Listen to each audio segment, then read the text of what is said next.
Good afternoon આરતી આપણે જોયું કે લાસ્ટ થર્સડેના કેબલ એન્ડ વાયર પર જેવી રીતે અલ્ટ્રાટેક સિમેન્ટની એન્ટ્રીના સમાચાર આવ્યા ત્યારબાદ એક આપણને સારી મોટી મુવમેન્ટ આપણને પૂરા સેગમેન્ટમાં જોવા મળી હતી અને આજે એક અલ્ટ્રાટેક તરફથી યુબીએસસી તરફથી અલ્ટ્રાટેક સિમેન્ટ પર એક આપણને કહી શકાય કે રિપોર્ટ આવતો જોવા મળે છે અને ઓવરઓલ કેબલ એન્ડ વાયર કંપનીઓ છે તેના પર પણ રિપોર્ટ છે.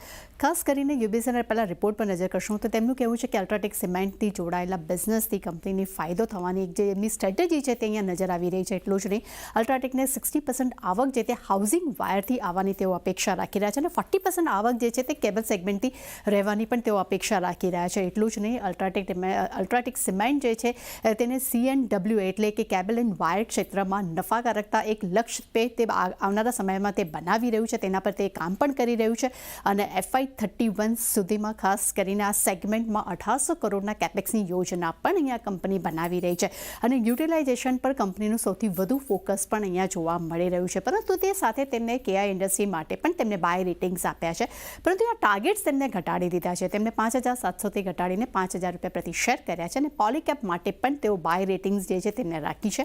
લક્ષ્યાંક તેમને 9,000 રૂપિયા પ્રતિ શેરથી ઘટાડીને 7,700 રૂપિયા પ્રતિ શેર તેમને કર્યા છે. એટલે ઓવરઓલ તેમનું વધુ ફોકસ જે છે તે આપણને અલ્ટ્રાટેક સિમેન્ટ માટે એક પોઝિટિવિટી તરફ જોવા મળી રહ્યું છે. ત્યાં બીજી તરફ પોલીકેપ પર આપણને જેફરીઝનો એક રિપોર્ટ આવતો જોવા મળ્યો છે, જ્યાં તેમને બાય રેટિંગ્સ આપ્યા છે, પરંતુ તેમને પણ ટાર્ગેટ અહીંયા ઘટાડ્યા છે. તેમને 7,700 રૂપિયા પ્રતિ શેરથી ઘટાડીને 6,485 રૂપિયા પ્રતિ શેર કર્યા છે.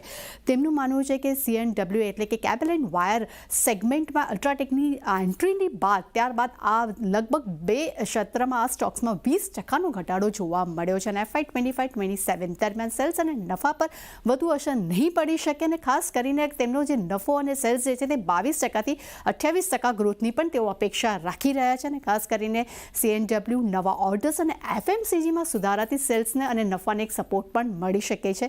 પરંતુ સાથે તેમણે ટાર્ગેટ્સની પી રેશિયોની અગર વાત કરી છે તો ટાર્ગેટ પી રેશિયો જે છે તે 15%થી ઘટાડીને તેમને 32 ગણા અહીંયા કર્યા છે. પરંતુ પોલીકેપ માટે એમ કહી શકાય કે બંને તરફથી આપણને એક બાય રેટિંગ્સ જોવા મળ્યા છે, પરંતુ CLS અને અલ્ટ્રાટેક સિમેન્ટ વધુ અહીંયા પસંદ આવતો જોવા મળી રહ્યો છે.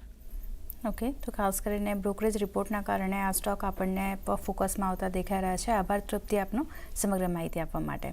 તો જે રીતે આપણે જોઈ રહ્યા છે, ખાસ કરીને કેબલ એન્ડ વાયર બિઝનેસ પર UBSનો જે રિપોર્ટ આવ્યો છે એને કારણે આજે KI ઇન્ડસ્ટ્રીઝ જુઓ, પોલીકેપ જુઓ, એમાં એક સારી અપસાઇડ આપણે જોઈ રહ્યા છે. અહીંયા એક ધ્યાન રાખવાનું રહેશે.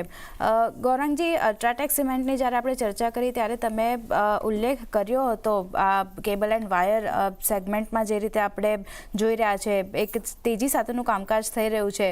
આ સેગમેન્ટને તમે કઈ રીતે જોઈ રહ્યા છો? પોલીકેપમાં એક સારી ખરીદારીની સલાહ જેફરીઝ તરફથી આવતી દેખાઈ રહી છે. KI ઇન્ડસ્ટ્રીઝમાં પણ આ રિપોર્ટ બાદ એક પોઝિટિવિટી જોઈ રહ્યા છે આપણે.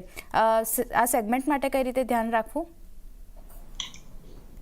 જ્યારે ગયા અઠવાડિયે આ સમાચાર બહાર આવેલા ત્યારે હું KI ઇન્ડસ્ટ્રીઝની મેનેજમેન્ટની ટિપ્પણીઓ સાંભળી રહ્યો હતો.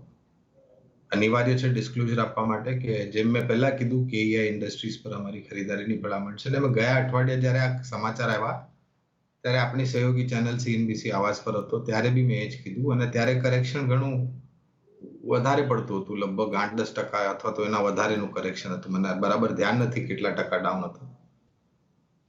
આ ક્ષેત્રમાં જે મેનેજમેન્ટે ટિપ્પણી કરી કે કોમ્પિટિશન પ્રતિસ્પર્ધા આવવાથી કોઈ એક બીજી કંપનીને જે પહેલાથી આમાં છે એને કોઈ નુકસાન નહીં થાય.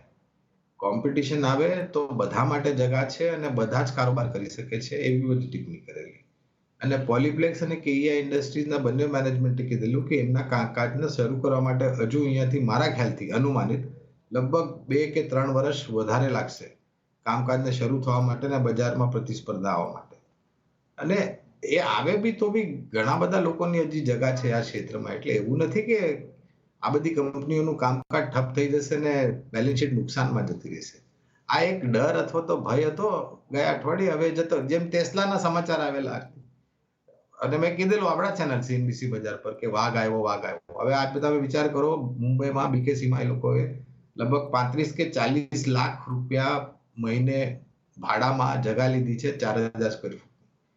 તમે ટેસ્લાના ગાડીનો ભાવ જુઓ તો 35 થી 40 હજાર ડોલર, એટલે કે મારા ખ્યાલથી લગભગ 45 લાખ કે 40 લાખની એની મૂલ્ય થાય છે.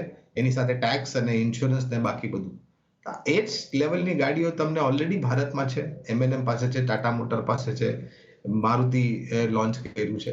તો આ બધા સમાચારો છે એક દિવસમાં પૂરા થઈ જાય અને પછી જે સક્ષમ મજબૂત કંપનીઓ છે એમની તાકાત હોય છે કે વળી પાછા બાઉન્સ બેક થઈ જાય છે ને ઉપર રિકવર થઈ જાય.